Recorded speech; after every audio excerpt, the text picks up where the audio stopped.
Konten pertama yang boom menurut aku adalah konten rumah contoh Linden Navapa yang dibeli Raffi. Yang belasan miliar juga. Yes, nilainya. belasan. Yang dibeli Raffi kan paling besar tuh puluhan harganya. Itu yang benar-benar paling berasa banget boomnya. Berapa view pada saat itu? Kayaknya Jutaan ya? juta sih. Sekali syuting, sekali dateng. Tapi 3 kali take. Oke. Sekali buat YouTube. Sekali lagi buat Insta. Sekali lagi buat TikTok. 3 kali ngambilnya. Oh gitu? Iya, kalau rumahnya 3 lantai, aku naik turun tangga itu 3 kali. Kenapa gitu? Apa bedanya sih? Maksudnya kan bisa aja sekali shoot. Betul. Misalnya ngambil landscape. Yes. Nah terus ya udah pas motong nih. Ya. Ini potongan untuk YouTube, potongan untuk IG, potongan untuk TikTok. Kenapa mau di shoot 3 kali? Menurut aku audiensnya setiap platform beda karakternya. Rumah dengan nilai termahal yang pernah Cici konten itu berapa? 11 juta US. Hampir 200 Hampir miliar. 200. Cuman modal konten doang tapi berhasil mendapatkan transaksi properti senilai ratusan miliar. Hari ini gue udah bareng Cidevi, seorang agent properti yang berhasil ngembangin akun sosial medianya sampai ratusan ribu followers. Gak cuman followersnya yang gede, tapi nilai transaksi propertinya Cidevi juga gede banget loh. Bahkan Cidevi pernah menjual rumah dengan nilai ratusan miliar rupiah yang pembelinya datang dari sosial media. Buat teman-teman di sini yang penasaran dengan ceritanya Cidevi, pastikan nonton podcast ini sampai akhir dan subscribe channel YouTube ini dulu ya. Cidevi. Hai Leo. Welcome to my podcast. Wah, ini katanya podcast pertama ya, Ci? Iya, this is my first time. Mudah-mudahan gak ngaco ya. Ya gak mungkin ngaco lah. Gue kemarin ketemu Cidevi ngobrol. Wah, ini gue langsung kepikiran gue harus undang ke podcast nih. Karena jarang banget gue lihat ya ada kayak property agent, ngonten, seperti Cici gitu loh. Ngotot banget gitu ya. Bukan ngotot sih, tapi lebih ke punya audiens yang kuat, loyal, dan mereka itu nonton. Menurut gue ya, ini pendapat gue ya, orang itu nonton Cidevi itu karena Cidevi, udah bukan karena rumahnya lagi. Kalau beberapa orang kan karena rumahnya, betul. Karena produknya, ini karena Cidevinya. Oke. Wah, coba kalau teman-teman di sini ada yang belum kenal Cidevi, boleh kenalin diri dulu nggak? Oke, nama aslinya Devi Bivono, tapi nama panggungnya Devi X Max. Jadi seorang ibu rumah tangga biasa, gaptek iya, tapi mencoba peruntungan dari konten. Oke. Tuh. Jadi dari awal ngonten, Cici ngonten dulu baru jadi property agent apa jadi property agent dulu baru ngonten? Enggak Leo, jadi awalnya 11 tahun lalu udah jadi agent properti. Oke. Terus mulai ngonten tuh 2020, jadi 5 tahun ya. 5 tahun lalu. Nah, jadi agent properti dulu baru bikin konten. Tapi itu semua disambilin sebagai menjadi ibu rumah tangga juga? Yes. Bahkan setelah ngonten? Yes, sampai hari ini masih ibu rumah tangga. Wow. Banyak banget ini ya penonton gue itu ini sih dia bilang kalau jadi ibu rumah tangga nggak bisa konten. Nah itu salah besar. Salah ya? Salah besar. Bahkan aku punya 4 kantor loh Leo. Hah? Jadi kalau orang taunya as agent property itu enggak, aku punya 4 kantor. Oke. Jadi as agent property itu kan harusnya jualan. Tapi karena aku punya kantor 4, aku harus ngurusin tim kan. Harus ngajarin jadi agent property juga buat tim aku. Oke. Jadi aku punya 4 kantor ini yang harus aku urusin selain jualan pribadi, selain bikin konten, selain ngurus anak. Oke. 4 kantornya ini semuanya bergerak di bidang yang sama, brand yang sama. Yes, agent property brand yang sama. Oke. Cuma areanya beda-beda. Ada di Gading Serpong, BSD, Cibubur, sama di City Resort. Berarti banyak kan main di area Tangerang. Emang semuanya di Tangerang? Mungkin mostly aja sih. Kalau yang 2 lagi ini, 1 Cibubur, lebih dekat ke Sentul, Bogor gitu ya. Kalau yang 1 lagi Jakarta Barat. Oke. Nah jadi awalnya kan berarti udah ngonten sekitar 6 tahun, udah jadi agent selama 6 tahun dulu nih, nggak ngonten. Terus ngonten. Gimana awalnya ceritanya bisa nyemplung jadi agent property sih? Oke, kalau awal jadi agent property ceritanya gini. Dari awal lulus kuliah, aku tuh sudah ditawarin sama dosenku untuk ngajarin anak-anak les privat. Kuliahnya apa dulu? Kuliahnya teknik industri. Oke. nggak ada hubungannya ya. Jadi kuliahnya teknik industri, si dosen tuh ngajakin untuk yuk lu ngajarin anak-anak les mau nggak? Nah mulai itu dari situ, udah jadi full timer ngurusin anak-anak les. Waktu itu 90% muridnya orang Korea. Jadi aku ngajarinnya tuh pelajaran sekolah.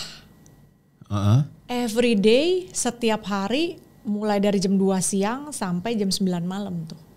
Les privat, satu-satu ke rumah-rumah gitu. Kenapa bisa spesifik Korea itu? Karena Cici bisa bahasa Korea atau? Jadi cerita gini, karena aku waktu awal diajakin dosen itu masuk ke kayak sebuah tempat les-lesan lah ya. Itu kebanyakan anak Korea. Jadi itu di ada sebuah apartemen di Karawaci, itu isinya 80% orang Korea. Di Karawaci ada apartemen 80% orang Korea? Yes, 80% orang Korea. Jadi mulai dari situ terus orang Korea tuh memang kalau kamu punya reputasi yang bagus, dia akan merekomendasikan ke temennya dan gampang banget dapet istilahnya murid baru. Gampang banget. Nah udah terus sampai bertahun-tahun once aku cuma mikir gini, ini aku dibayar hanya kalau aku hadir. Kalau akunya ada di situ dan aku harus ngajar. Dan which is pada saat kita ngajar ilmu kita terserap, kita nggak dapet ilmu apa-apa. Karena yang kita lihat kan selalu anak-anak kecil gitu ya. Itu yang membuat aku sadar. Akhirnya ya udah mulai coba deh masuk ke agent property. Gitu. Nah ini out of topic ya, tapi gue merasa berarti mirip dong yang kalau gue kebayang ya, apakah benar si apartemen yang 80% orang Korea itu mirip sama yang sekarang ada di Peak, 80%-nya mainland, Chinese mainland. Maybe ya, Mungkin ya? Mungkin. Iya, karena gue kemarin kaget banget loh Ci, gue masuk ke itu apartemennya. restorannya bahkan semua udah kokinya udah orang sana. Udah berasa pindah negara nih. Mungkin. Terus akhirnya jadi agent properti selama 6 tahun. Di titik apa akhirnya Cidevi memutuskan untuk konten? Apa triggernya pada saat itu? Pada saat itu kan pandemi 2020. Jadi gue ini konten kreator yang zaman pandemi, kan pandemi mencetuskan, melahirkan banyak banget kan. Apa yang membuat aku mulai konten? Pastinya yang pertama gabut, Leo. Kan punya waktu banyak, nggak bisa kemana-mana, ya kan? Jadi akhirnya ya udahlah bikin aja konten. Nah waktu itu cuma pakai handphone, bikin ala kadarnya aja, bener-bener ala kadarnya orang gaptek. Kagak bisa. Tapi pada saat itu juga ada trigger karena salesnya turun atau apa ya? Jadi kayak mau konten atau enggak? Memang iseng aja? 2020 buat properti itu bagus sekali. Oh gitu? Bagus. Kita cuma turun pada saat pas pertama kali diumumkan COVID. Maret tuh kalau nggak salah. Jeger kan semua orang di rumah aja tuh, ya kan? Seminggu pertama gua tahan lah. Seminggu kemudian gue bilang nih gue bisa sinting di dalam rumah melulu kan. Ya udah harus keluar deh, ngapain? Bikin konten. Kan orang takut ketemu kita. Jadi minimal kita bikin dulu videonya.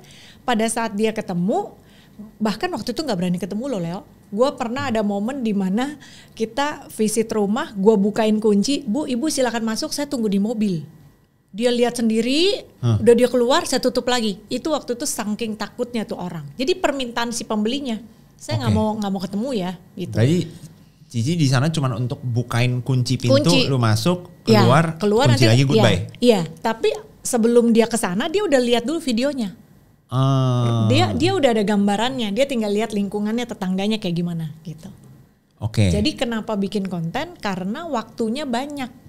Yang tadinya harus banyak ketemu klien, meeting di kantor, sekarang kan nggak ada. Memang meeting akhirnya kan ke Zoom, tapi kan itu butuh waktu kan. Dari Maret sampai adanya Zoom itu kan nggak langsung. Jadi benar-benar gabut, ya udah bikin konten supaya tetap produktif. Berarti pada saat itu hanya untuk mengisi waktu luang bahasanya. Pada saat itu. Betul. Oh, tapi gue baru tahu loh Ci, kalau misalnya pas COVID malah propertinya boom ya? Bagus.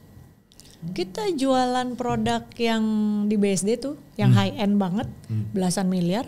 Itu kan saat COVID terakhir, Desember 2020, mulai launching produknya.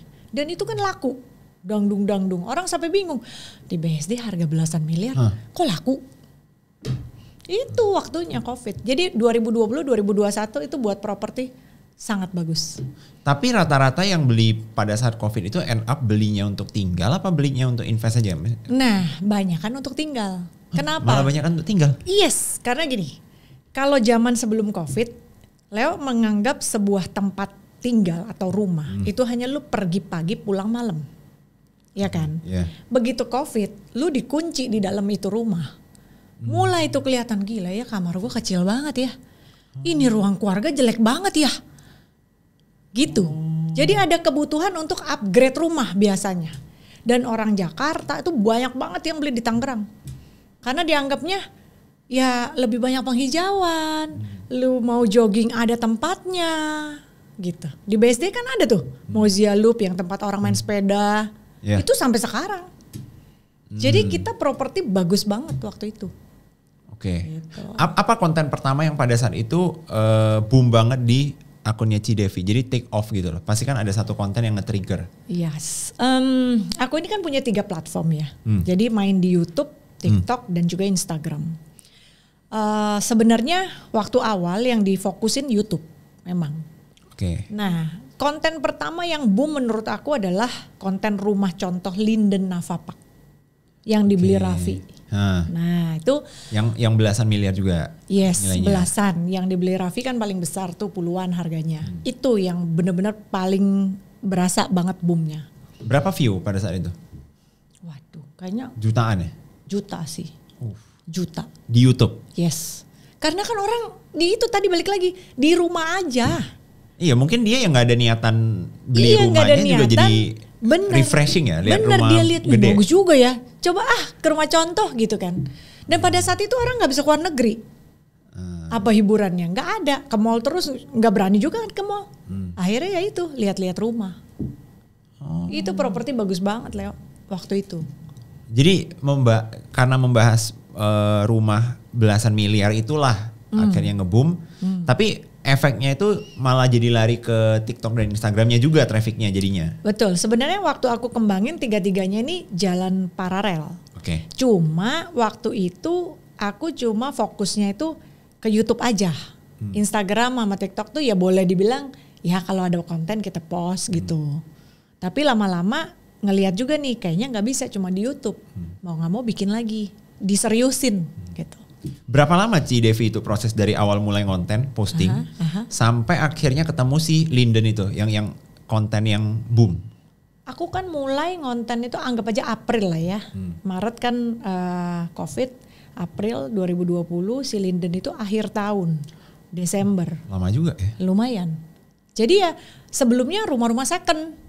Rumah-rumah secondary, ada rumah yang udah jelek banget dalam tanda kutip karena memang rumahnya nggak pernah dihuni sama pemiliknya. Kebayang dong, belakang tuh halamannya rumputnya tinggi-tinggi, pokoknya serem dah gitu. Ya itu juga dikontenin. Saking nggak ada kerjaan. Yang 7 bulan itu, proses 7 bulan itu dari posting pertama sampai ketemu yang boom, itu growth-nya ada atau sepi tapi tetap di Growth-nya ada. Oh, growth-nya ada. Growth-nya ada. Cuma kalau ditanya paling boom, rasanya itu. Oke. Linden. Nah berarti emang ketika proses membangun akun sampai ke si Linden ini memang pun kelihatan tiap bulannya ada pertumbuhan lah. Benar. Oke. Ada.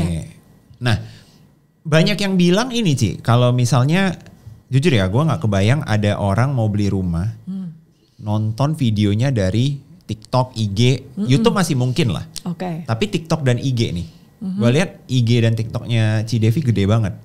Gue mau nanya, ada nggak orang pernah akhirnya benar-benar deal ya beli rumah, tapi dia liatnya dari TikTok? Ada. Ada. Ada. Tempat kita ketemu itu kan salah satunya dari TikTok. Oh gitu. Yes, dari TikTok. Oh oke. Itu salah satunya. Boleh di-spill nggak berapa nilai transaksi terbesar yang pernah Cidevi dapat dari traffic konten? Ngonten keseluruhan ya. Satu deal. Paling gede rumahnya nilainya berapa? Rumahnya nilainya hampir 100 M. Hampir 100 M. Satu rumah? Satu rumah. Aku aja baru tahu ada satu rumah 100 M itu gimana Ci itu bentukannya gimana Ci? Rumahnya bagus banget sih emang. Rumahnya bagus banget. Yang jelas ngonten di situ juga challenging ya. Karena itu kan rumahnya pasti besar banget.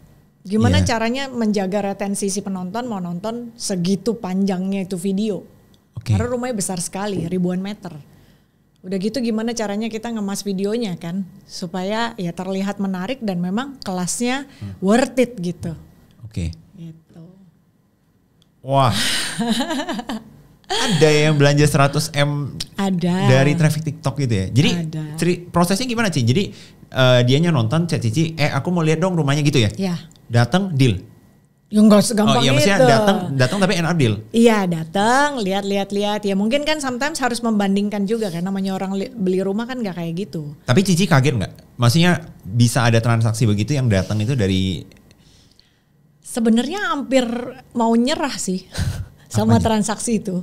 Oh, kenapa? Karena rumah harga 1M, 10M, 100M tuh beda. Apanya? Karakter penjual pembelinya beda. Boleh dijelasin nggak? 1M itu biasa pembelinya sifatnya gimana? 10M, 100M? 1M biasanya kan first timer ya. Oke. Artinya anak-anak muda. Nah itu biasanya lebih mudah dalam tanda kutip untuk diberikan insight kita. Dia lebih gampang nerima dan juga karena ketidaktahuan ataupun mungkin pengalaman mereka. Sehingga apa yang kita ngomong tuh mereka oke aja. Yang penting hitungannya masuk, dia bisa cicil, biasanya nggak jadi problem gitu. Nah kalau yang harganya udah sampai 100 itu udah pasti kan punya pengalaman dan juga tahu kebutuhannya. Nah sehingga kadang-kadang kebutuhan penjual sama pembeli ini kan dari awal udah berbeda. Itulah tugasnya agent property. Agent property itu sering disamakan dengan calo, padahal beda. Kenapa aku bilang beda? Kalau calo tuh yang penting lu sama pembeli oke ya, udah ya mau ya udah. Kalau agent property itu seperti properti konsultan kita ngomong, benar-benar memberikan nasihat, mencari jalan tengah. Nah itu yang susah. Nah egonya penjual sama pembeli di angka 100 itu nggak mudah, apalagi kebutuhan mereka.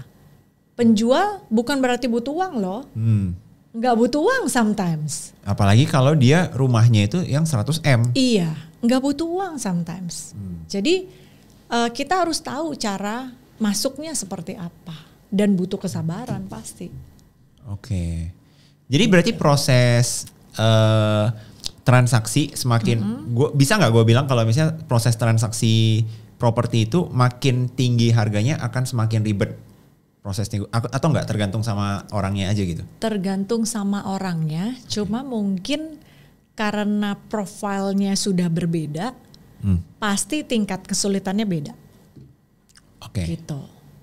Bukan berarti yang beli rumah 1 miliaran nggak banyak kendala, ada aja, cuma memang beda lah gitu. Oke.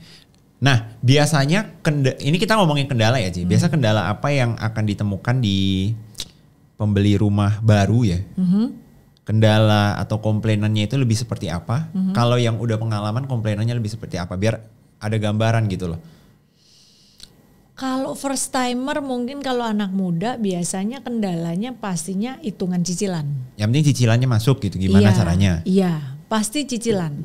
Dan sometimes kadang-kadang dia mikirnya gini, Ci ini cicilan 10 juta, penghasilan aku 20 juta, bisa masuk ya pasti? Enggak semudah itu. Aku mesti gali dulu, lu ada cicilan yang lain gak? Cicilan handphone, cicilan kartu kredit dan lain sebagainya. Kalau ini ada kita mesti jumlah dulu. Cici bantu hitungin juga? Kasih tahu. Karena kalau aku modelannya gini, aku tuh gak suka orang dijebak. Artinya gini, misalnya Leo nih datang ke rumah contoh, kita lihat biasanya kan berbinar-binar tuh ya. Karena rumah contoh semua bagus, bener gak? Bagus banget gitu kan, hot banget. Yaudah Leo sekarang juga nih bayar gitu. Aku gak suka begitu. Aku lebih suka, Leo ini aku kasih tahu ya cicilannya segini. Terus ini akan keluar biaya, pada saat kita KPR ada biaya. Ini. Nah aku lihat responnya Leon. Kalau Leon bilang aman Ci, oke. Tapi kalau Leo agak gimana, aku pasti nangkep. Oh ini pasti ada masalah di sini. Aku akan tanya, Leo ada masalah nggak? Kalau ada masalah kita obrolin. Karena begitu lu masuk bayar booking fee, apalagi sudah masuk ke developer, itu non-refund.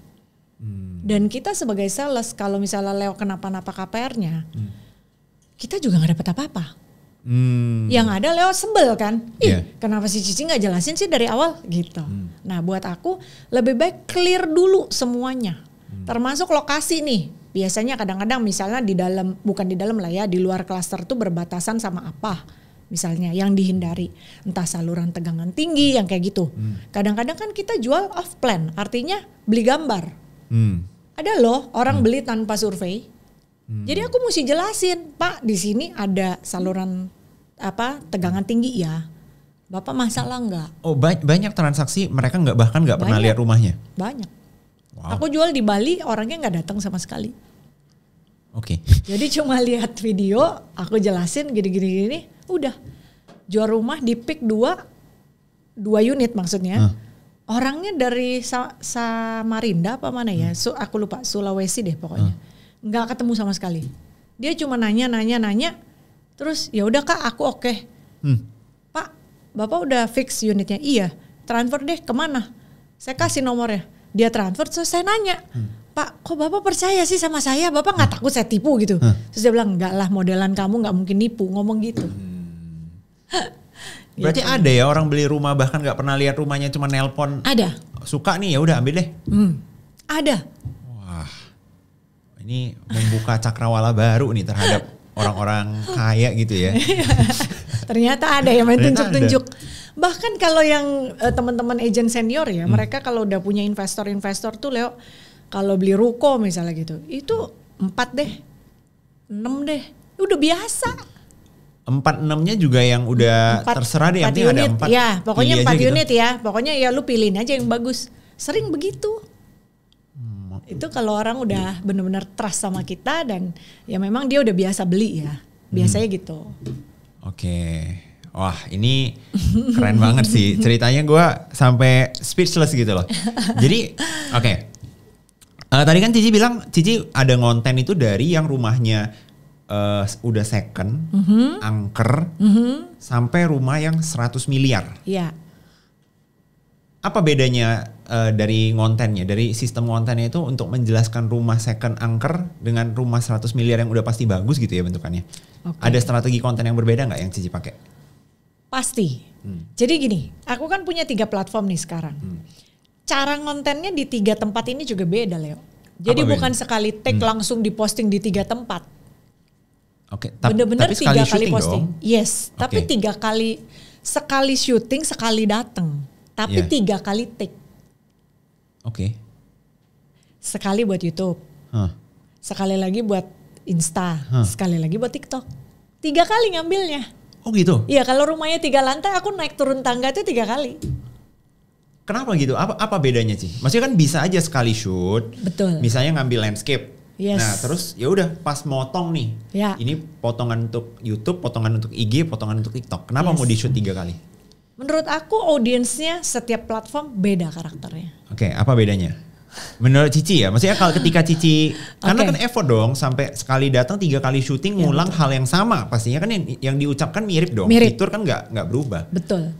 Kalau YouTube itu kan kita lebih santai ya, tayangannya bisa panjang. Jadi versi detailnya sebuah rumah itu biasanya aku kasih di YouTube. Jadi itu benar-benar detail lah, sedetail mungkin. Ibaratnya merek-merek ataupun brand yang dipakai dalam rumah itu aku biasanya jelasin. Cuma kalau di Insta, biasanya kita ngejar durasi. Insta tuh biasanya aku ngejar semenit, 1 menit 30. Ya nggak mungkin bisa sedetail YouTube. Jadi versi singkatnya aja. Nah kalau TikTok, aku selipin hiburan. Gimana caranya nggak kelihatan seperti mau jualan rumah gitu. Tapi tetap nangkep. Audiensnya tetap nangkep rumah apa, detailnya tetap ada, tapi dia berasa terhibur. Nah itu bedanya. Oke, berarti makanya butuh yang 3 kali shoot itu karena pembawaannya mungkin karakteristik cara bicara juga dibedain juga. Beda. Wah ini luar biasa sih, effort banget sih Ci. Jujur aja effort banget sih. Makanya jangan lihat hasilnya ya. Iya, jangan lihat hasilnya, ceritanya. Prosesnya begitu ya. Iya. Mungkin bahkan penontonnya Cici aja mungkin nggak sadar kalau itu 3 kali shoot. Bisa jadi loh. Bisa jadi. Karena kadang-kadang nggak cross platform kalau aku lihat. Jadi penonton di TikTok belum tentu nonton YouTube. Oke. Ataupun sebaliknya gitu. Pernah nggak ketemu rumah yang Cici bingung ini gimana ya aku konteninnya? Biasanya rumah seperti apa nih yang Cici paling, aduh gimana nih kontennya nih? either terlalu besar, terlalu besar sampai nggak tahu mulai dari mana, atau nah itu biasanya aku memang bikin kriteria sih. Listing yang masuk yang dititip itu banyak sekali, bahkan mungkin seluruh kota besar tuh kita punya, tapi nggak semua saya bisa kontenin. Ada juga rumah-rumah yang sebenarnya bagus secara harga bisa dijual, cuma memang secara visual kurang menarik. Sehingga dulu aku pernah waktu awal-awal masih konten, aku kontenin aja deh. Namanya orang nitip, kita menghargai. Masa sih kita nggak kontenin? Kita kontenin. Ternyata itu videonya viral, tapi viral dalam tanda kutip negatif. Artinya menjadi olok-olokannya netizen. Kenapa? Nggak salah tuh harga segitu, bagusan rumah gua. Ih rumahnya serem, padahal rumahnya biasa aja. Nggak ada kesan-kesan serem sama sekali. Cuma karena mereka udah biasa lihat rumah yang di video aku kebanyakan estetik gitu kan.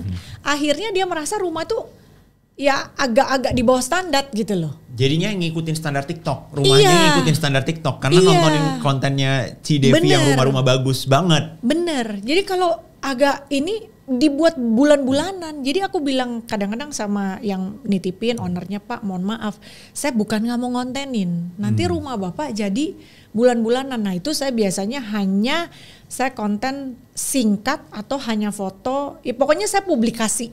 Tapi nggak seperti biasanya. Intinya gitu. Itu yang paling sulit. Jadi rumah yang bukan yang nggak bisa dijual ya. Rumah kan mau rubuh juga ada nilainya kan. Namanya properti. Tapi nggak semua kita bisa expose, apalagi di TikTok.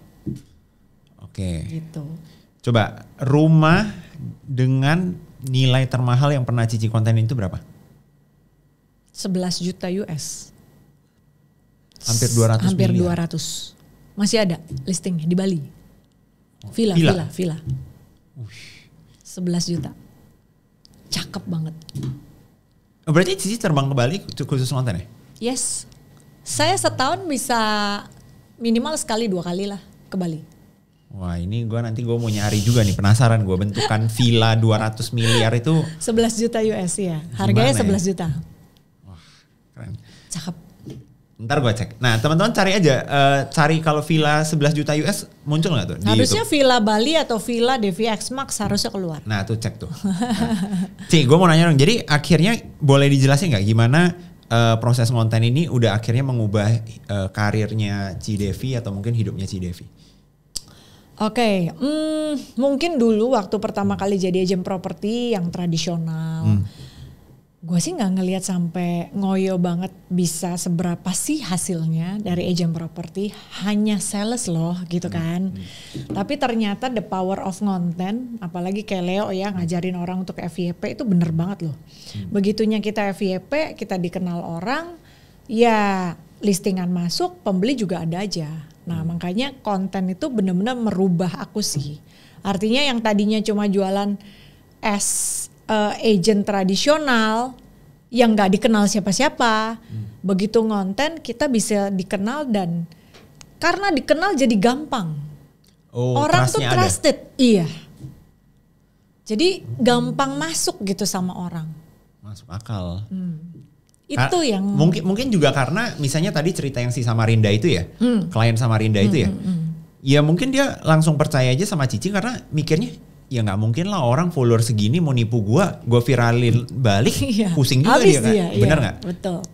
Ya itu, makanya aku nggak ya tapi kan kita bekerja awalnya kan nggak muluk-muluk ya Leo, karena aku balik lagi tadi bukan orang yang udah biasa di dunia perkontenan, bener-bener kagak ngerti, cuma ngerjain aja ya udahlah daripada bosen gitu kita coba, ternyata diterima dan hasilnya luar biasa, yaitu mah kasih karunia Tuhan lah. Mulainya pas di momen yang tepat. Nah itu yang nggak bisa, itu yang ibarat kata itu yang tidak bisa kita paksa untuk cari ya. Bener. Harus datang momennya pas juga. Pasti kerjain. Jadi nih Ci, gue mau nanya juga nih. Jadi kalau misalnya sekarang nih ya, kan yang namanya agent property konten itu kan udah nggak sedikit dong. Betul. Banyak banget. Banget. Tapi di gua ya belum ada yang setara lah sama Cidevi gitu. Ini menurut aku ya, kayak populernya, top of mind-nya. Ibarat kata kalau kebayang video properti di TikTok, di IG, kebayangannya muka Cidevi gitu. Boleh tahu nggak kira-kira kalau menurut Cidevi kenapa nih banyak property agent yang udah coba konten tapi kontennya nggak naik? Biasanya apa satu kesalahan mereka menurut Cidevi? Kenapa tidak naik? Oke. Mungkin gini. Biasa agent properti itu kan mereka punya aktivitas yang harus mereka lakukan. Yang utama sebetulnya bukan konten. Iya. Iya dong. Yeah. Sebetulnya bukan konten. Tapi pada saat mereka mencoba untuk konten, umumnya hanya menduplikasi tanpa improvisasi. Menduplikasi? Tanpa improvisasi. Oke. Jadi dia hanya ngelihat konten. Coba deh Leo kalau nonton konten properti itu banyak banget yang mirip. Kenapa? Karena mereka hanya melihat terus mereka meniru tanpa modifikasi. Ujung-ujungnya ya pasti kalah dong sama yang udah biasa bikin. Siapapun itulah. Jadi kalau Leo masih baru nih, ada nih yang udah mungkin 10.000 followernya misalnya gitu ya. Kan dia udah biasa ngonten. Nah yang ini gak ada keunikan sama sekali. Cuma mirip aja sama dia gitu. Ya udah pasti gak kebagian dong. Yeah. Kecuali bisa out of the box. Nah itu tantangan agent properti yang mau konten sekarang. Karena udah terlalu membosankan. Orang ngelihat konten properti itu udah banyak banget. Gitu. Dan bahkan Cidevi juga mungkin beberapa kali di konten sendiri itu juga terus inovasi lagi gitu kan. Betul. Aku juga belajar terus. Ganti terus. Dulu kalau di TikTok lihat nggak seperti yang sekarang. Beda.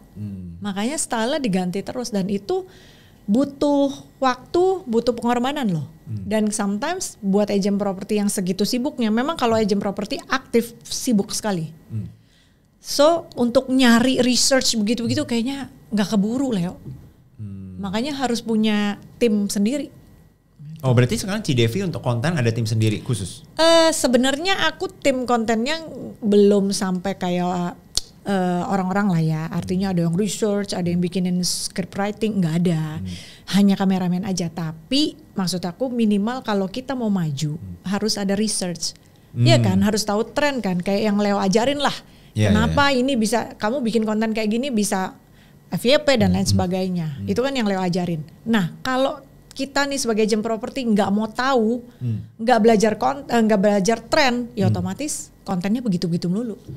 Oh berarti kesimpulannya itu intinya banyak sekali agent properti sekarang mereka nyemplung mau coba konten, ngeliatin nih misalnya kontennya Cidevi atau siapa nih yang udah naik, udah plek-plek ikutin. Udah gitu aja.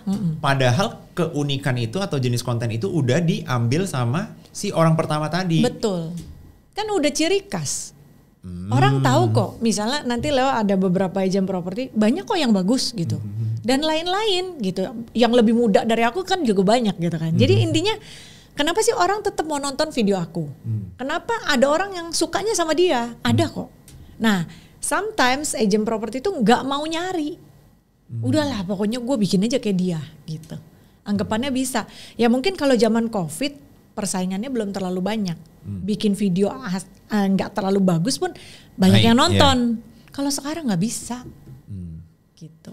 Tapi kalau untuk bikin konten properti nih, apakah gearnya harus bagus kalau menurut Cici? Kalau kita bicara sekarang harus. Kita nggak bisa lagi ala kadarnya. Aku gearnya aku tiap tahun pun ganti terus Leo. Jadi nggak dipertahankan ya udah asal ada, nggak bisa. Namanya kita mau leading ya, artinya kita harus terus berubah dong, gitu. Dan juga menurut aku sih karena kalau jual rumah nih ya kali orang percaya sama ini mohon maaf nih ya kali orang percaya sama agent jualan rumah transaksi miliaran tapi kelihatan kok videonya kayak ala kadarnya gelap nggak jelas burem gitu loh. Ya, betul. Jadinya kan kurang yakin. Betul. Branding kan balik lagi branding.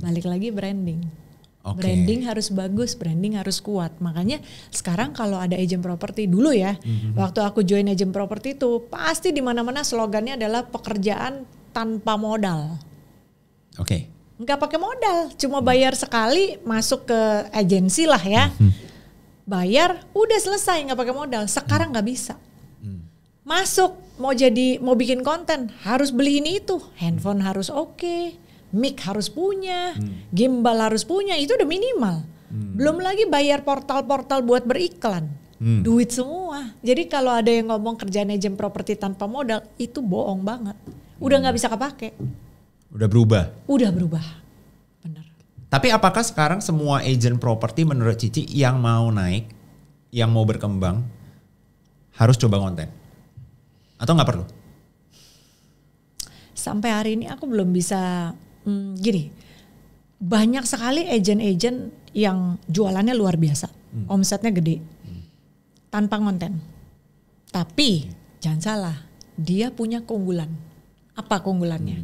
Circle-nya bagus, koneksinya bagus, atau dia orang lama, yang listingannya orang lain gak pegang, cuma dia yang pegang. Oh. Jadi dia punya modal sendiri gitu loh. Iya. Dia nggak konten juga nggak masalah. Karena orang nyari juga. Orang nyari dia. Okay. Tapi kalau kita nggak punya itu, nggak punya privilege itu, berarti kita harus bangun brandingnya kita kan. Branding dari mana? Dari konten. Sebenarnya zaman sekarang lebih mudah daripada dulu waktu aku jadi agent properti. Dulu Leo, kita kalau mau ngiklanin sebuah rumah atau sebuah properti itu kita paling cepat pasangnya di koran. Okay. Zaman dulu tuh kan koran. Satu kali tayang koran itu sekian ratus ribu cuma 3 baris. Iklan yang kecil-kecil itu tulisannya. Iya. 3 baris. Yang biasa sehalaman itu iklan semua gitu. Iklan semua, bener. Jadi kan ada tulis kan otomotif, properti gitu kan. Nah di bagian properti tuh biasanya rapat-rapat. Itu kita bayar misalnya, aku lupa kayaknya 300 ribu kalau gak salah. Sekali. Itu cuma sekali dan sehari. Jadi koran harus pilih mau hari apa. Biasanya weekend tuh pasangnya, Sabtu, Minggu, apa Jumat. Paling rame Sabtu. Jadi kalau sekali bayar 300 ribu, kalau 2 hari udah 600. Mahal banget kan? Memang kalau di konten ini kesannya mahal. Cuma kan kita beli handphone bisa setahun 2 tahun. Lumayan lama sebenarnya. Mic juga bisa segitu lama kan. Mic sekarang kan juga banyak yang murah-murah ya. Iya. Gitu. Jadi sebenarnya dulu lebih mahal. Dulu juga kita nyetak flyer. Yang kayak brosur itu. Kan sempat hilang dulu waktu gara-gara COVID. Orang gak berani nerima kertas-kertas kan. Pakai barcode. Nah sekarang balik lagi, udah mulai balik lagi karena udah mulai pameran kan. Tapi sebenarnya yang lebih powerful untuk menggantikan itu adalah konten. Sebenarnya. Oke, berarti bahkan menurut Cidevi dengan adanya konten sekarang ini kerjaan property agent itu jauh lebih gampang ketimbang dulu untuk grow, ada kesempatan grow. Katakanlah mereka agent properti baru nih, pengen coba jadi agent properti, lebih gampang dulu apa sekarang? Lebih gampang untuk grow iya, tapi lebih repot di kesehariannya. Bedanya adalah dulu kalau jadi agent properti, yang penting punya listingan, nganterin klien, jualan. Udah. Kalau sekarang itu kan tetap ada. Harus konten. Punya listing, iya, dan plus konten. Jadi kerjanya lebih double. Dari tadi Cici menjelaskan yang aku nangkep ya, seakan-akan atau mungkin memang ya, kesibukan seorang property agent itu sibuk banget. Nah, aku kan nggak tahu nih perspektifnya property agent kesehariannya seperti apa. Boleh nggak Cidevi kasih gambaran gitu? Sesibuk apa sih jadi property agent dalam sehari gitu? Oke. Emang sehari bisa kayak visit berapa kali, ngurus berapa klien? Bisa aja. Kalau kita ya udah lumayan cukup dicari, ya pastinya punya banyak klien. Gini, yang di pikiran orang kan kalau jadi agent properti itu yang penting jual beli udah selesai gitu kan? Sebenarnya enggak. Sebelum jual beli, contoh Leo punya rumah, Leo kontak aku, Dev tolong dong dijualin. Sebelum menjual apa yang harus aku lakukan? Ketemu dulu sama Leo. Sekali nih ketemu, oh rumahnya kayak gini, Pak nanti sekali lagi ya saya datang sama orang kamera saya. Oke, kedua kali kita konten. Setelah itu apa yang harus saya lakukan? Saya harus post, saya harus iklan dan lain sebagainya. Setelah itu bawa klien ke rumahnya Leo. Belum tentu sekali lihat closing, ya kan? Bisa aja orang ke-20, ke-30 kita nggak tahu. Paling banyak rekor satu rumah berapa orang visit dan akhirnya check out? Atau bahkan udah 50 belum kebeli juga tuh? Maksimal nih sih, yang keinget aja lah. Mungkin ada kali sekitar 30-an dan gak closing. Closingnya sama orang lain. Jadi kita yang bawa paling banyak, Leo sebagai owner sampai Dev kamu loh yang paling banyak bawa klien. Iya. Tapi closing sama orang lain. Pernah. Tapi kan jadikan itu pengalaman kan. Iya. Karena properti itu memang ada faktor jodoh. Kalau Tuhan tidak berkenan atas properti itu, mau kita usaha seperti apapun tidak akan bisa. Tapi ada juga aku pernah punya listingan, begitu posting 2 jam closing. Hanya dalam waktu 2 jam. Wow. Orangnya nggak sempat datang dong? Datang. Oh, datang. Begitu lihat langsung telepon. Jadi benar-benar begitu posting nggak lama 10 menitan telepon. Bu ini dari mana? Oke, saya mau lihat ya. 1 jam kemudian dia bilang saya mau lihat. Oke, datang lihat, nego mungkin setengah jaman, lihat negonya di tempat sama owner langsung. Ketemu langsung nego, tok, deal langsung transfer OTJ di situ. Jadi udah nggak pulang lagi orangnya. Benar-benar cepat sekali. Makanya itu saya bilang properti itu jodoh. Dan seberapa sibuk yang tadi udah harus ngantar klien, kalau sampai ada komplainan nih kadang-kadang agen yang baik biasanya harus ngurusin. Apalagi berkenaan sama properti investor kita. Jadi banyak orang kan beli hanya untuk invest. Dev, ruko aku udah selesai nih, udah serah terima misalnya. Sewain ya, iya kita pergi foto apa segala macam semuanya lah. Sampai nanti kalau ada bocor, Pak ini ada bocor Pak, saya bantuin ya report ke town management dan lain sebagainya. Itu kita harus kerjain. Nah makanya aku bilang beda sama calo. Jadi kalau dibilang kamu tuh kerjain cuma calo, no, kita property consultant. Kita bantuin bukan hit and run. Itu. Dan penting sekali ya, ini kayak barusan kejadian tadi sebelum kesini. Ada salah satu klien aku jual beli sudah dari 2021, ini 2025 berarti 4 tahun, sebuah kafling, dia udah bangun sekarang, baru mau di AJB-in ternyata ada masalah.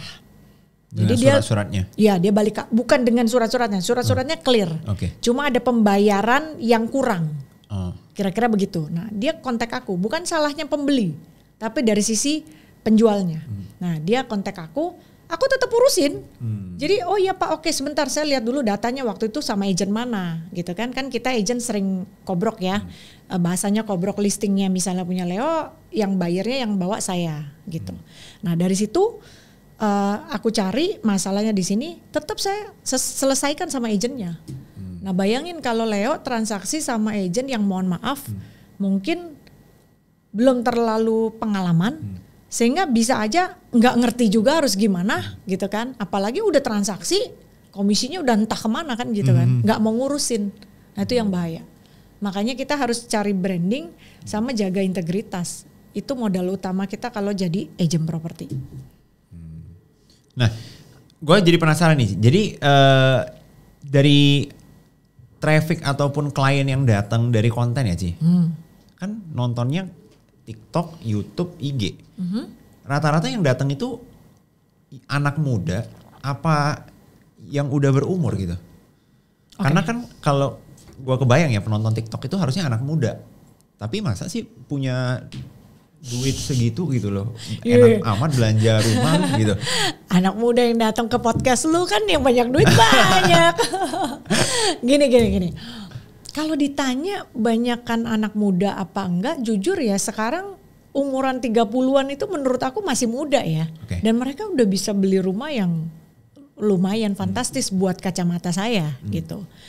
Nah apakah semuanya banyakkan anak muda? Enggak juga. Karena memang marketnya aku saat ini adalah harga rumah yang sudah lumayan lah, 5M ke atas. Kenapa? Banyak orang juga salah persepsi. Wah kalau Devi mah gak mau ngurusin rumah 2 miliar. Sebenarnya enggak. Tapi karena tadi Leo, aku punya 4 kantor. Aku harus membantu menjadi berkat buat tim aku. Kalau semuanya gua makan, mereka makan apa? Bener gak? Mereka kan ada di trade area aku, sama-sama di Tangerang. Kalau aku nggak kasih mereka dapat apa? Nah jadi aku sering banget kalau yang 2 miliaran, terutama malah aku kasihnya tuh ke agent-agent baru. Kalau yang agent yang sudah senior di tempat aku mereka udah bisa. Tapi kalau yang baru, listingan nggak punya, buyer nggak punya, kapan dia bisa closing? Jadi kalau saya punya buyer saya kasih kayak gitu. Supaya dia bisa latihan suatu saat bisa closing. Nah dari range harga tadi karena memang 5M-an ke atas. usianya mungkin gak muda-muda amat. Jarang yang 20-an. Cuma kalau dibilang tua sekali sih enggak juga lah. Sampai range 60-an masih bisa ketemu aku. Masih sering ketemu. Karena ya itu range harganya. Tapi tetap bisa dapat ya audiens dengan umur segitu dari TikTok, IG, YouTube. Bisa loh. Karena kan orang bayangannya itu kalau TikTok spesifik bocil, IG spesifik ya apa coba IG? Enggak yang apa? IG apa marketnya? Marketnya mungkin anak-anak kantoran lah gitu lah. Gambarannya ya. Kalau misalnya yang udah emak-emak banget Facebook udah. Kan enggak itu gambar itu standar, mohon maaf ya. Standar gambaran orang YouTube, gitu. YouTube apa? YouTube biasanya kalau dia udah komit banget. Udah komit banget. Jadi dia sampai nyari kan. Betul. Sampai nyari gitu loh. Betul. Misalnya itu betul. Rumah Tangerang muncul yang si Navapak dia lihat, wih bagus. Iya benar. Berarti kan udah ada keinginan. Benar, itu benar. Memang. Cuma kalau dibilang TikTok itu bocil, awalnya aku mikirnya gitu. TikTok itu waktu 5 tahun lalu ya, waktu aku lihat ini isinya apa, cuma orang joget aja gitu kan ya. Dan aku nggak ngerasa ini bakalan bermanfaat. Cuma aku mikirnya gini, kalau aku nggak mulai sekarang, tidak menjadi yang pertama, bisa jadi nanti pada saat dia sudah meledak, sudah grow, aku udah ketinggalan. Jadi ya udah mulai aja. Mending gitu. Tancepin ini dulu. Iya, suka nggak suka kita lihat. Ya kan, pelajarannya kan gitu kan selalu dites. Yang ini viral, yang ini enggak, kenapa kayak gitu. Gitu. Jadi TikTok it's not bocil. Itu TikTok sekarang kan udah jadi affiliate yang kayak Leo kan udah banyak, yang hasilnya udah luar biasa, ya kan? Cukup lah Ci. Cukup. Paling nanti kalau nyari rumah nyari Cici. Jangan lupa ya, ini barusan gue mau promosi. Iya dong. Anyway teman-teman kalau misalnya mau nyari rumah bisa kontak Ci Devi juga ya. Nanti gue taruh ininya di bawah deh. Yes. Ya. Harus kontak. Instagramnya. Ya boleh. Biasa kontak Instagram. Yes. Kalau di TikTok jarang dibaca. Karena banyak banget. Dan kayaknya nggak ada yang baca chat komennya. TikTok juga deh. Iya. Tapi sebenarnya aku dapat banyak loh. Dapat banyak listingan apa segala macam. Cuma kadang-kadang kayak dia udah inbox seminggu baru dibales. Jadi lama. Karena nggak ada yang buka juga Ci. Gue ya? chat juga nggak gue buka TikTok. Oh oke. Random Ci. Apa rumah paling aneh atau fitur paling aneh yang ada di satu rumah yang pernah Cici? Kan Cici udah lihat banyak banget rumah nih. Pernah nggak ketemu rumah yang ini kok begini sih gitu loh? Atau kayak unik banget ini rumah gitu? Kalau yang unik banget rasanya belum nemuin ya. Karena dalam setiap keunikan aku selalu mencoba mengemas di setiap video itu dari sisi positifnya. Gini, layout rumah itu pasti beda-beda. Lu suka, gua nggak suka. Ya dong. Gua suka, lu belum tentu cocok. Contohnya deh kita ngomong rumah sekarang kebanyakan pakai high ceiling. Ceilingnya tinggi. Banyak orang suka karena terlihat mewah. Tapi ada juga yang gak suka. Kenapa? Karena ada void sehingga bangunan lu gak bisa maksimal. Lebih kecil kan. Karena itu kan bolong kan. Nah, jadi keunikan tuh selalu ada di setiap rumah. Tinggal kita kemasnya dalam sisi positifnya seperti apa. Tapi kalau dibilang yang paling berkesan ya mungkin itu ya pada saat nge-review rumah yang 100 miliar itu. Karena di situ aku belajar bahwa ternyata ada ya pohon sebonggol doang tuh nilainya 10 juta. Dan itu banyak di tamannya. Jadi kalau kita totalin itu udah ratusan juta tuh di tamannya. Dan itu dijual sama rumahnya sekalian? Iya. Itu benar-benar kayak ada ya pohon kayak gini ya. Dan dia sebutin kan, ownernya sebutin. Apa namanya apa segala macam. Itu waktu aku bikin video tuh aku harus ngafalin. Nama pohonnya ini gitu. Terus patungnya dikasih tahu, nih patungnya harga sekian gini-gini. Jadi dia jualnya sekalian semua? Semua sama furnisnya. Wah, semua. Ribet juga ya Ci kalau ketemu calon pembelinya dia gak suka pohon, ngapain dia beli sebiji 10 juta kan? Bener. Ya itu makanya kan I bilang tadi jodoh dan juga ya kepentingannya beda. Asal kita bisa tarik jalan tengahnya itu pasti match. Kalau tadi Leo bilang kan gue nggak suka pohon lulu bawa aja sana. Itu sering terjadi di rumah furnish. Tapi buat pembeli kadang-kadang kita bisa ngomong kan minimal nggak usah nyari lagi. Leo coba deh nanti ngerombak taman aja. Oke. Pusing loh Leo. Mau model apa ya? Batunya mau putih apa hitam? Tamannya, rumputnya mau gajah apa rumput apa? Itu pusing. Mendingan lihat udah cakep gitu. Iya, seperti itu. Nah itu menarik garisnya supaya si penjual pembeli punya kepentingan yang sama. Tugasnya property agent. Kalau yang orang nyari rumahnya kriterianya yang spesifik banget gitu ada nggak sih? Maksudnya kan ada orang kayak feng shui-nya itu harus tepat banget, mau selatan nggak boleh mereng 3 derajat gitu. Ada. Pernah ketemu nggak? Pernah. Yang paling parah gimana sih? Sebenarnya nggak parah sih, cuma itu menjadi tantangan. Tapi Cici sebagai property agent percaya feng shui nggak? Atau merasa lebih gampang jualan rumah yang feng shui-nya bagus nggak? Aku tuh feng shui itu hanya yang basic aja. Oke. Contoh, dapur, posisi masak itu nggak boleh nyengkol keluar.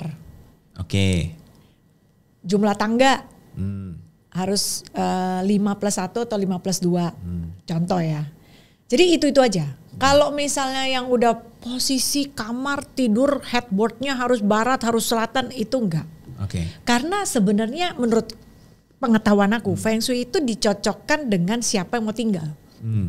Kalau Leo tinggal sama mami atau Leo tinggal sama istri, nanti punya anak, itu mesti disesuaikan semua tanggal lahirnya. Baru tuh bisa cocok. Nah pertanyaannya, kalau bukan build rumah dari tanah, mau ngatur kamar kamu ngadep kemana, anak kemana, itu hampir mustahil ketemu. Jadi secara feng shui aku tahu pengetahuan dasar, tapi enggak sampai very detail seperti itu. Tapi pernah ketemu klien yang ribet banget urusan feng shui-nya? Pernah. Oke. Itu antara dua. Itu antara dua Leo. Oke. Beli atau enggak. Maksudnya adalah kalau dia udah dapat, berapapun dia bayar. Karena susah kan. Ya. Dia tahu. Spesifik. Dia tahu, iya. Keinginan dia spesifik. Dia tahu. Dan pastinya kita udah ngeliat tuh rumah nggak sedikit pasti.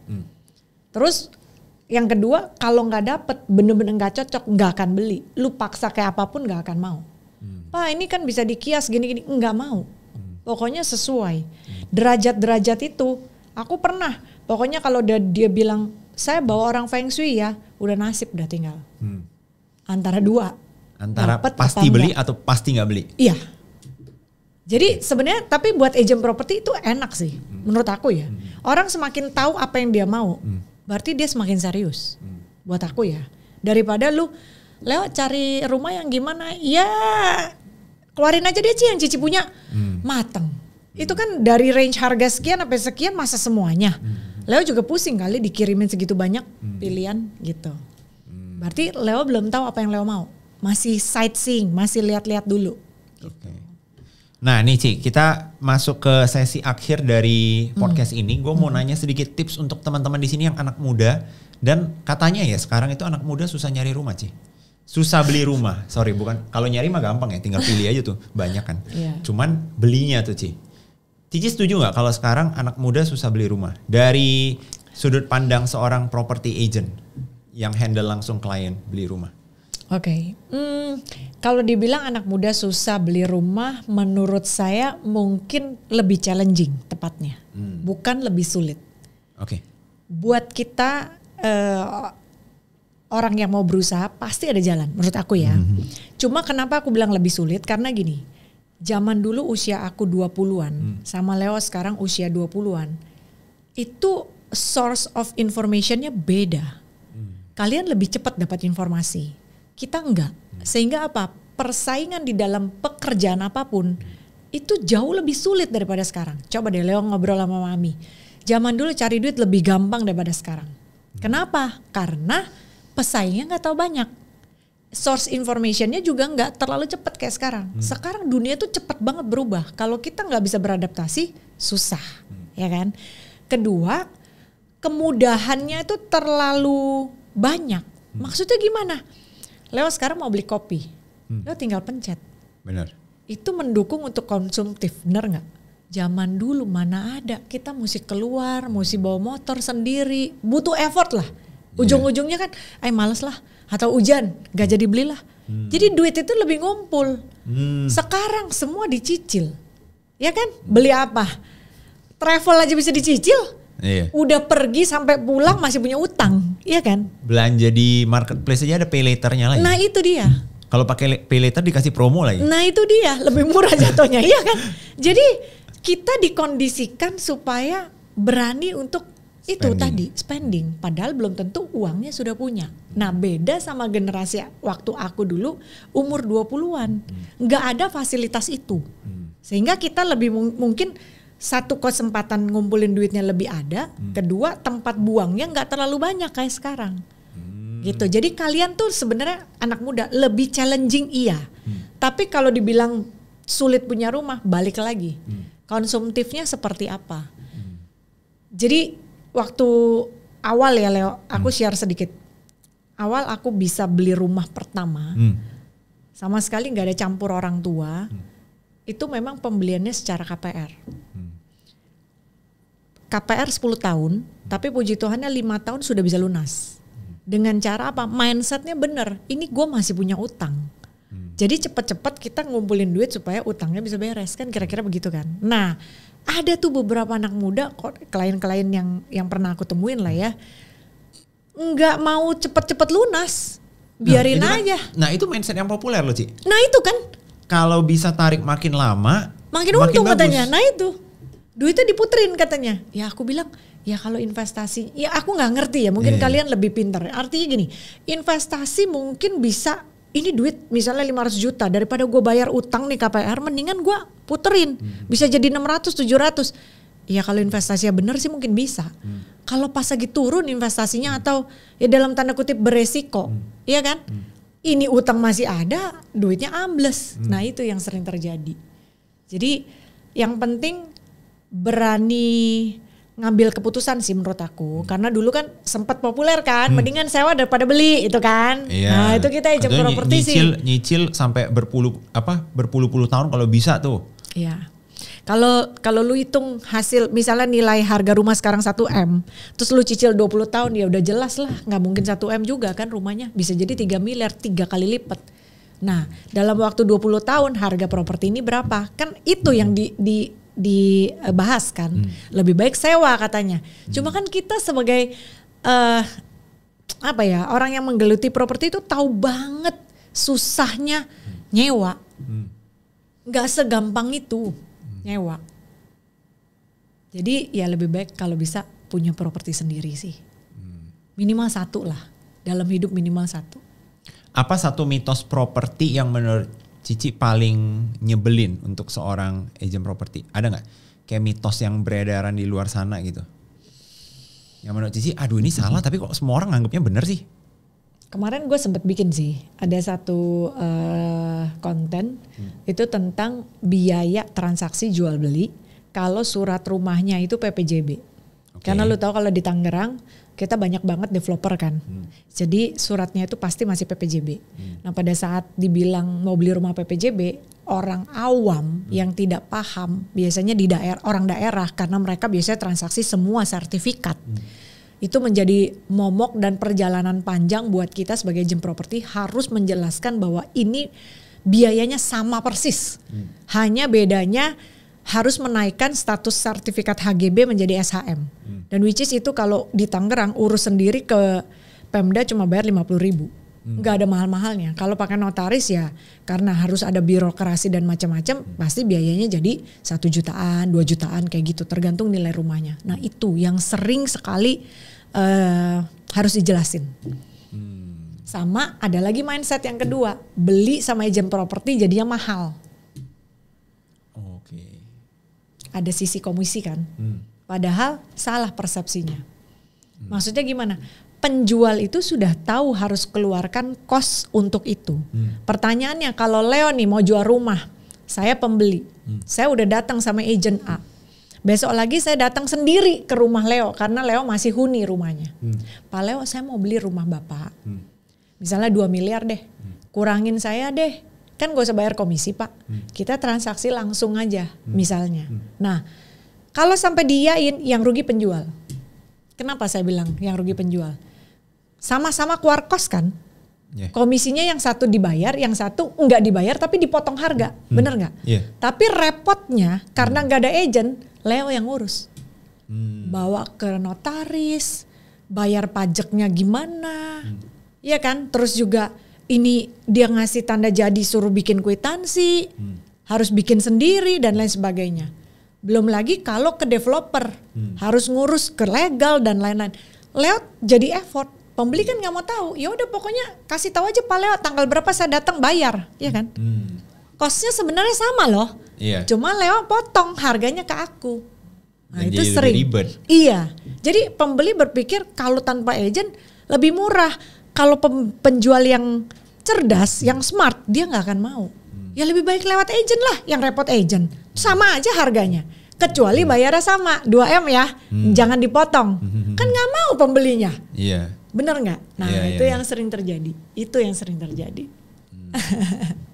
Nah nih Ci, kalau misalnya teman-teman di sini ada anak-anak muda yang lagi proses keinginan membeli rumah pertama mereka, lagi berusaha ngumpulin.